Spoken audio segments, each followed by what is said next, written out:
Həftənin bazar günü biz hardayıq. Təbii ki, içəri şəhərdə hələ gedirik. Sevimli məkanımıza, Qala Divarına. Beləliklə gəldik, çatdıq. Dediyimiz kimi Qala Divarına. Salam bibi, necəsiniz? Nə var, nə? Ən gözəli isə hazırlanan bax belə təndir çörəyidir. Sağ ol.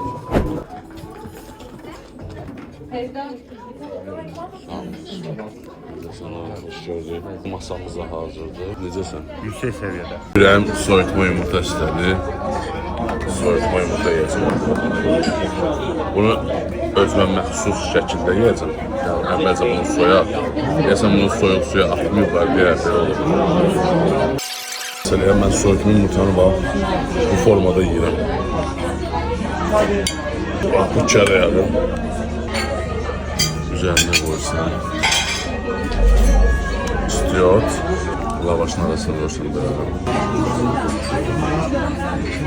O şey yağ ağızda eriyip yumurtaya karşı köre yağı. Adama esilir. Oysa biz Qala Divarındayıq. Böyle başlanacaq. Biz sizə pozmaq olmaz.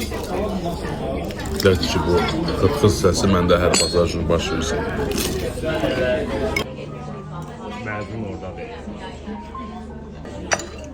Yine suzuku getirdin de. Afiyet olsun Suzuku efendim. içinden gelir. Bizim de suzuku Afiyet olsun, hoş geldiniz. Hem siz gelesiniz. Biz Şenol Bey suzuku beğendirmeli burada. Bizim kahvaltı gibi olmasa da bizimkiler organik köylerden geliyor.